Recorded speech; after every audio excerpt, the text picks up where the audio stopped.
Baik, sebelumnya Assalamualaikum warahmatullahi wabarakatuh.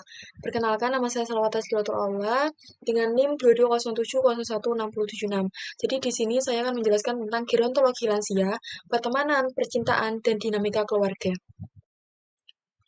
Baik, yang pertama ada pertemanan pada lansia. Nah, jadi pertemanan pada lansia itu sangat penting ya, karena mereka itu akan saling berbagi pengalaman gitu, misalnya kayak sharing-sharing cerita. Kemudian hal itu tuh penting karena efeknya itu memberikan mereka rasa dihargai dan memastikan bahwa keinginan mereka itu terpenuhi gitu, agar tidak merasa kesepian, kemudian sebagai sarana dukungan, kemudian mengatasi rasa bosan, dan sebagai sumber semangat gitu yang dapat membantu mereka menjauhkan diri dari depresi. Oke, selanjutnya ada masalah pertemanan pada lansia. Jadi masalah pertemanan pada lansia menurut Hikman 2016 itu dibagi menjadi tiga. Yang pertama ada penurunan mobilitas. Nah, jadi mobilitas sendiri itu merupakan kemampuan individu untuk bergerak dengan lancar, mudah, dan teratur untuk mencapai suatu tujuan. Baik itu untuk memenuhi kebutuhan hidup secara mandiri maupun dengan bantuan orang lain gitu. Nah, ini itu mencakup melakukan misalnya kayak aktivitas sehari-hari, guna mempertahankan kesehatan, serta untuk mencapai tujuan-tujuan aktivitas itu sendiri. Nah, jadi gangguan mobilitas itu merujuk pada keterbatasan fisik pada tubuh gitu, yang membuat individu itu sulit untuk bergerak secara mandiri. Nah, lansia itu sering mengalami penurunan mobilitas yang dapat menyulitkan mereka untuk bertemu dengan teman-teman secara langsung gitu. Nah, hal ini itu dapat menyebabkan perasaan terisolasi dan kesepian. Kemudian yang kedua ada keterbatasan fisik dan kesehatan. Nah, jadi, di sini itu keterbatasan fisik dan kesehatan itu sangat umum dialami oleh lansia gitu. Seringkali membuat mereka itu kesulitan untuk aktif dalam kegiatan sosial atau misalnya bertemu dengan teman-teman mereka. Nah, keterbatasan fisik yang dapat menghalangi lansia itu dalam melakukan aktivitas sosial antara lain misalnya keterbatasan kondisi, kemudian gangguan neurologis dan lain-lain. Nah, masalah kesehatan mental juga itu juga dapat menjadi tantangan gitu, seperti misalnya gangguan pendengaran, kemudian gangguan kognitif, kemudian kesulitan dalam berkomunikasi, kecemasan atau anxiety, kelelahan, dan insomnia. Nah, sehingga hal itu dapat mengakibatkan penurunan dalam pemenuhan aktivitas sehari-hari. Kemudian yang terakhir ada kehilangan teman-teman. Nah, jadi kurangnya teman atau hubungan yang disebabkan oleh kurangnya aktivitas di luar rumah itu juga dapat menyebabkan penurunan interaksi sosial. Nah, kehilangan teman-teman yang dicintai itu menyebabkan terjadinya isolasi sosial gitu, yang berarti lansia itu cenderung menarik diri dari interaksi sosial mereka. Oke, selanjutnya ada manfaat pertemanan di usia lanjut. Itu menurut Lestari 2020 dibagi menjadi 4. Yang pertama ada energizer. Jadi energizer itu adalah kualitas atau sifat yang memberikan suatu dorongan, semangat, atau energi positif dalam hubungan tersebut. Nah, jadi teman atau sahabat itu akan membuat lansia itu menjadi lebih semangat gitu dan bergairah dalam menjalani kehidupan sehari-hari mereka. Nah, jadi teman atau sahabat itu adalah sosok yang selalu menghibur. Jadi, aktivitas yang dijalankan dengan semangat itu akan selalu menambah keceriaan pada usia lanjut. Nah, teman itu bisa menjadi motivator yang menumbuhkan semangat hidup mereka. Nah, hal ini itu memberikan energi positif bagi peningkatan kesehatan jiwa raga. Kemudian yang kedua ada membantu dalam menyelesaikan masalah. Nah, jadi teman atau sahabat itu dilihat sebagai sosok yang, mampu lah dalam membantu menyelesaikan masalah dan mengatasi tantangan hidup gitu. Misalnya seperti yang dilakukan kayak sharing-sharing yang dilakukan dengan teman, itu adalah sarana untuk mendapatkan dukungan dalam penyelesaian masalah yang sedang dihadapi. Kemudian kehadiran sahabat juga mampu mengubah suasana hati yang penuh dengan beban berat menjadi lebih ringan karena merasakan kebersamaan dan dukungan yang diberikan. Kemudian yang selanjutnya ada merasa lebih muda. Jadi teman atau sahabat itu adalah bagian dari sejarah masa lalu gitu. Jadi teman di masa-masa sekolah itu mampu mengembalikan memori indah di masa lalu mereka. Jadi pengalaman ini tuh memberi kesan kepada lansia merasa selalu muda atau lebih muda dari usia yang sebenarnya gitu. Hubungan persahabatan atau pertemanan di usia lanjut itu juga memiliki kemampuan untuk mengurangi efek penuaan. menjaga semangat dan keceriaan dalam hidup mereka. Kemudian selanjutnya adalah kegiatan yang bermanfaat bagi lansia. Nah, jadi ada beberapa kegiatan yang dapat memberikan manfaat bagi kesejahteraan psikologis dan kesehatan fisik lansia. Dapat dibagi menjadi bentuk kegiatannya dan sifat khusus yang mampu memberikan dampak positif bagi kondisi psikologis dan kesehatan fisik lansia. Nah, di sini ada beberapa kegiatan yang sering dilakukan lansia bersama dengan teman, itu dapat meningkatkan kesejahteraan psikologis dan kesehatan fisik. Misalnya seperti reuni, kemudian berdiskusi, untuk bertukar pengalaman dan pengetahuan, kemudian kayak sharing-sharing, menjenguk teman yang sakit, mengikuti hobi bersama, serta berpartisipasi dalam aktivitas fisik seperti yoga, menari, dan trekking. Nah, jadi di sini percintaan pada lansia. Nah, pada pasangan lanjut usia itu kan seringkali mereka itu terlihat kurang berinteraksi dan komunikasi antara satu sama lain gitu. Nah, hal itu dikarenakan karena kurangnya perhatian atau kasih sayang yang dirasakan dari pasangan atau misalnya anak-anak mereka. Nah, kesepian itu sendiri itu disebabkan karena mereka itu kurang perhatian dan kasih sayang yang dirasakan oleh lansia dari pasangan atau anak-anak mereka. Nah, penjelasan tersebut itu mengindikasikan bahwa keharmonisan dalam hubungan pernikahan itu nggak selalu terjamin gitu. Sebagaimana yang ditunjukkan dalam penelitian yang dilakukan oleh Burns, status pernikahan itu tidak menjamin bahwa seseorang itu tidak akan merasa kesepian. Karena perspektif kebanyakan orang, kesepian itu setelah menikah hanya dialami oleh individu yang hidup sendiri, terpisah dari pasangan, telah bercerai, dan lain-lain. Tetapi kenyataannya itu tidak selalu demikian. Kesepian itu muncul ketika mereka itu kehilangan komunikasi dengan orang lain, terutama dengan orang yang dicintai. Dan juga ketika kebutuhan untuk berkomunikasi dengan orang lain itu tidak terpenuhi karena berbagai alasan. Contohnya, ketika pasangan lanjut usia itu duduk di taman, mereka itu mungkin terlihat berpegangan tangan, kemudian berciuman, dan saling berpelukan Kak, untuk saling mengekspresikan kasih sayang mereka. Nah, itu contoh di negara-negara barat tuh. Nah, berbeda lagi dengan di Indonesia, pola romantis seperti itu kan pasti dianggap kurang etis ya karena dilakukan di ruang publik gitu dan karena adanya perbedaan suatu culture. Nah, tetapi di Indonesia pasangan lanjut usia yang menjalin hubungan romantis dengan mengekspresikan cinta mereka melalui perhatian, kemudian dukungan dan pengertian satu sama lain. Nah, hal ini itu pasti akan membantu meningkatkan harmoni dalam hubungan mereka dan menciptakan perasaan kebahagiaan karena adanya saling pengertian dan dukungan satu sama lain. Baik, yang selanjutnya itu adalah masalah percintaan di usia lanjut menurut Garrett 2017 itu dibagi menjadi dua. Yang pertama ada ditinggalkan pasangan hidup. Nah, jadi kehilangan pasangan hidup di usia lanjut itu adalah suatu peristiwa yang sangat amat menyedihkan dan menakutkan bagi para lansia gitu. Nah, duka cita ini itu adalah salah satu derita emosional yang sangat mendalam yang dialami para lansia karena disebabkan oleh kematian orang yang dicintainya. Nah, derita ini itu dapat berupa kesedihan yang sangat amat memilukan, kemudian dengan penderitaan dan kesedihan yang menyebabkan tangisan dan jeritan pilu, dan juga suasana yang sepi dan sedih.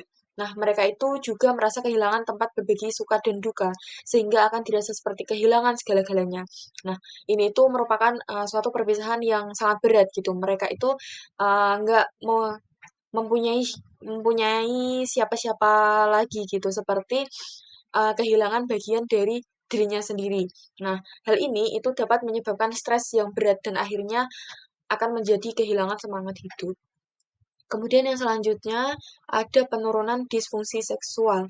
Nah, jadi di sini seiring bertambahnya usia, jadi hormon seksual dalam tubuh itu dapat berubah yang dapat menyebabkan penurunan libido atau gairah seksual itu sendiri. Nah, hal ini itu dapat mempengaruhi dinamika dalam hubungan romantis dan menyebabkan ketidakcocokan di antara pasangan. Nah, masalah seksual yang paling sering dikeluhkan pada lansia khususnya pria itu adalah kesulitan mencapai dan mempertahankan ereksi gitu. Kemudian penurunan minat terhadap seksual yang mencapai klimaks terlalu cepat, kemudian anxiety performance dan tidak bisa mencapai klimaks. Kemudian penuaan itu nggak hanya menyebabkan rambut beruban dan wajah keriput, tapi berbagai fungsi tubuh itu juga dapat merosot seiring bertambahnya usia. Salah satunya adalah fungsi seksual itu sendiri. Kemudian yang selanjutnya adalah faktor yang mempengaruhi disfungsi seksual itu menurun. Menurut Darmojo dan Martono dalam Mulyati 2021 itu dibagi menjadi dua. Yang pertama ada faktor internal dan faktor eksternal. Faktor internal itu meliputi yang pertama adalah usia. Nah, jadi perubahan anatomi terkait usia pada pria itu misalnya penipisan rambut pubis, kemudian jaringan skrotum melemah, atrofi otot perineum, berkurangnya jaringan kolagen, dan penambahan berat badan. Nah, perubahan fisiologis pada pria yaitu waktu yang dibutuhkan untuk mencapai ereksi itu menjadi lebih lama, membutuhkan stimulasi langsung dan adanya kesulitan untuk mempertahankan ereksi gitu. Nah, jumlah semen yang dihasilkan, kemudian konstruksi rektum, prostat, dan penis juga lemah pada saat ejakulasi. Nah, perubahan pada perempuan setelah menopause, misalnya yaitu berkurangnya hormon estrogen, menimbulkan berbagai efek pada tubuh, seperti penipisan rambut pubis, kemudian vagina menjadi kering, mukosa menjadi tipis dan kering, ruge vagina menghilang, lemak subkutan serta kelenturan jaringan itu berkurang, yang mengakibatkan labia mayor dan minor itu mengkerut dan menjadi tidak sensitif terhadap rangsangan taktil. Kemudian yang kedua adalah hormon. Nah, jadi penurunan libido pada lansia selain akibat penurunan estrogen itu juga disebabkan oleh berkurangnya hormon testosteron. Nah, pada perempuan lansia, kadar testosteron bebas itu berkurang, yang mengakibatkan hilangnya hasrat kenikmatan seksual, kemudian berkurangnya perasaan sejahtera dan perasaan lelah. Nah, kemudian yang pada lansia pria itu terjadi misalnya penurunan kadar testosteron sehingga menimbulkan sindrom low testosteron, kemudian dengan gejala perubahan mood, berkurangnya energi, kemudian lemah, berkeringat, berkurangnya dorongan seksual, dan disfungsi ereksi. Kemudian yang terakhir ada faktor penyakit. Nah, pasti lansia kan rentan ya terkena penyakit. Nah, hal itu dikarenakan menurunnya fungsi kekebalan tubuh mereka, penurunan fungsi organ, kemudian gaya hidup, faktor lingkungan. Nah, penyakit yang umum diderita lansia itu misalnya seperti diabetes, kanker, kardiovaskular. Nah, kalau kardiovaskular itu seperti penyakit yang mempengaruhi jantung dan pembuluh darah. Misalnya seperti penyakit jantung koroner, kemudian penyakit stroke, rematik, hipertensi, gagal jantung, dan lain-lain. Nah, penyakit-penyakit tersebut itu tentunya akan mengganggu fungsi seksual secara langsung melalui mekanisme fisiologis. Nah, hal itu mempengaruhi endokrin, saraf, dan pembuluh darah yang berperan dalam respon seksual serta organ reproduksi. Kemudian yang selanjutnya, kedua ada faktor eksternal. Faktor eksternal itu adalah obat-obatan. Nah, jadi obat-obatan itu dapat mengganggu fungsi seksual. Sebaiknya obat-obatan itu diberikan dalam waktu yang terbatas gitu. Nah, jika dibutuhkan pengobatan dalam jangka waktu yang mungkin sangat panjang, itu sangat diperlukan untuk memberikan apa ya semacam terapi gitu terhadap keluhan disfungsi seksual. Nah, jadi obat-obatan yang terkait dengan disfungsi seksual itu misalnya seperti golongan antihipertensi, kemudian antipsikotik, antidepresan, alpha blockers, antikolinergik, dan narkotika.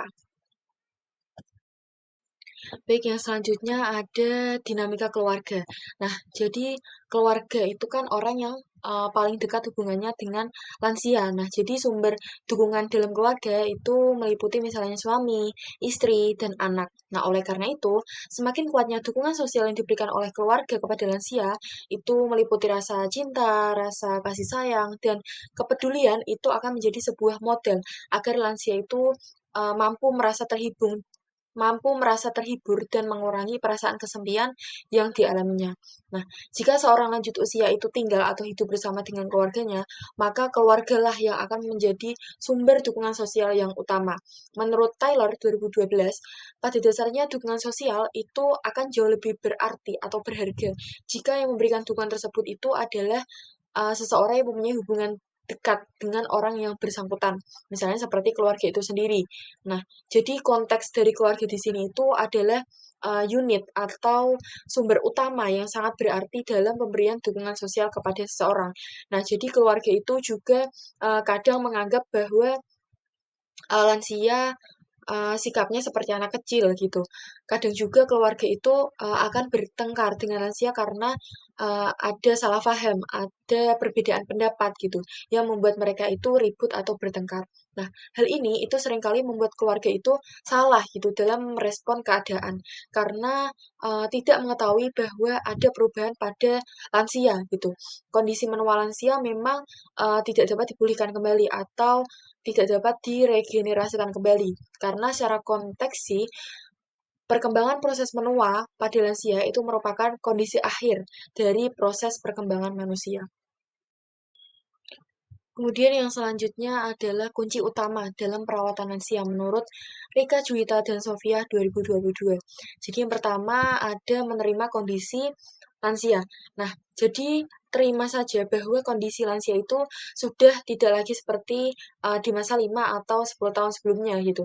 Jadi terima bahwa tidak mungkin bagi lansia itu mengalami kondisi seperti masih produktif gitu. Jadi terima bahwa lansia itu perlu mendapat dukungan yang jauh lebih banyak dibandingkan di usia produktifnya. Penerimaan lingkungan sekitar, terutama keluarga terdekat, itu akan membantu lansia menjalani kondisi yang dialaminya sekarang, yang mungkin bagi lansia sendiri itu mengalami ketidaknyamanan dalam menjalaninya. Kemudian, penerimaan yang tulus ikhlas itu harus diiringi dengan tindakan nyata, misalnya meliputi kesiapan membantu lansia untuk bisa beraktivitas sesuai dengan kemampuannya. Kemudian yang kedua ada sabar dan telaten ketika merawat lansia.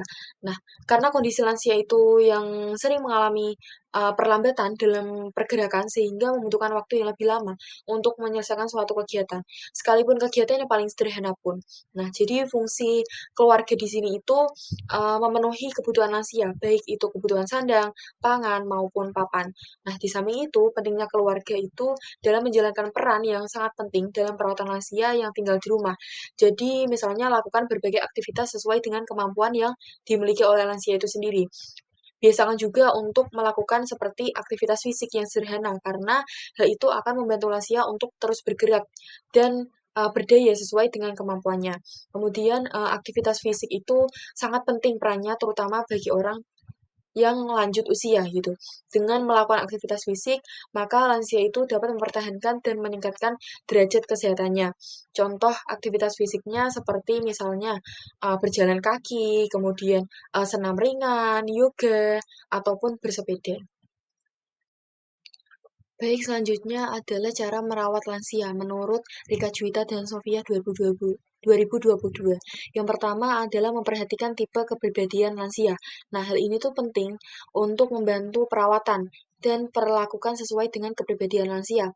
Nah, kan pastinya ada lansia yang memiliki tipe kepribadian yang konstruktif dan kepribadian yang tergantung gitu.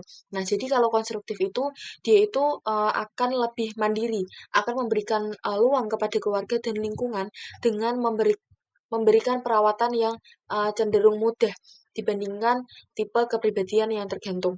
Nah, jadi lansia dengan tipe kepribadian yang konstruktif itu cenderung untuk mau melakukan berbagai aktivitas dan cenderung tidak mau menolak untuk mendapat bantuan dari keluarga dan lingkungan sekitarnya. Nah, berbanding terbalik dengan tipe kepribadian yang tergantung. Walaupun secara fisik masih mampu lah untuk melakukan berbagai kegiatan sederhana sesuai dengan kemampuan mereka, tapi lansia tipe ini tuh cenderung untuk enggan dan tidak mau melakukan sendiri gitu, serta ingin lebih membebankan dirinya untuk selalu dibantu oleh keluarga dan lingkungan di sekitarnya. Kemudian selanjutnya ada menumbuhkan kehangatan dalam keluarga. Nah, jadi keluarga itu kan hal yang terpenting ya bagi lansia, yang bisa memberikan warna, kehangatan, ketenangan, kedamaian, dan kebahagiaan dalam menjalani sisa usia. Nah, dukungan keluarga itu sangat besar artinya bagi lansia, apalagi lansia yang sudah kehilangan pasangannya, yang kemungkinan muncul rasa kesepian. Nah, jadi untuk mengatasi kondisi tersebut, itu berikan kesempatan pada lansia untuk banyak berinteraksi dengan anggota keluarga, seperti misalnya dengan anak, cucu, menantu, dan kerabat terdekat. Nah, jadi luangkan waktu untuk misalnya makan bersama, kemudian ngopi bersama, kemudian duduk menemani lansia ketika sedang menonton TV dan lain-lain. Nah, dengan begitu lansia itu akan merasakan suatu kehangatan gitu yang didapat dari keluarganya. Nah, kondisi ini itu akan menumbuhkan rasa berharga, kemudian rasa berguna, rasa saling menyayangi dengan anggota keluarganya gitu. Kemudian yang selanjutnya ada memperhatikan kondisi kesehatan lansia. Nah, jadi di antara para lansia itu kan pasti ada yang mengalami penyakit degeneratif ya, yang sangat perlu adanya pemeliharaan kesehatan supaya penyakit tersebut yang diderita tersebut itu tidak menimbulkan kondisi sakit yang semakin parah. Nah, tapi masih bisa dikendalikan dengan baik. Nah, jadi di sini peran keluarga adalah dalam konteks perawatan itu misalnya memeriksakan kesehatan minimal 6 bulan sekali lah untuk mendeteksi penyakit pada lansia itu sendiri. Kemudian yang tak kalah penting juga kecukupan asupan gizi yang sesuai dengan kebutuhan nutrisi untuk tiap lansia itu perlu dikontrol setiap harinya. Kemudian sering mengkomunikasikan kepada lansia dengan menanyakan mengenai apa yang dirasakan setelah mengonsumsi asupan makanan yang diberikan pada lansia karena bukan tidak mungkin ada atau kadang itu ada makanan tertentu yang menimbulkan keluhan fisik pada lansia. Nah, seandainya di antara lansia itu mengalami kesulitan untuk memakan makanannya, sebaiknya bisa dikonsultasikan ke dokter atau ahli gizi gitu. Dan juga bisa mengcover kebutuhan gizi atau sekiranya ada vitamin yang bisa mengatasi kebutuhan tersebut. Kemudian selanjutnya ada melakukan kegiatan rutin. Nah, jadi biasakan lansia itu melakukan aktivitas rutin yang sederhana, yang mampu dijalaninya gitu.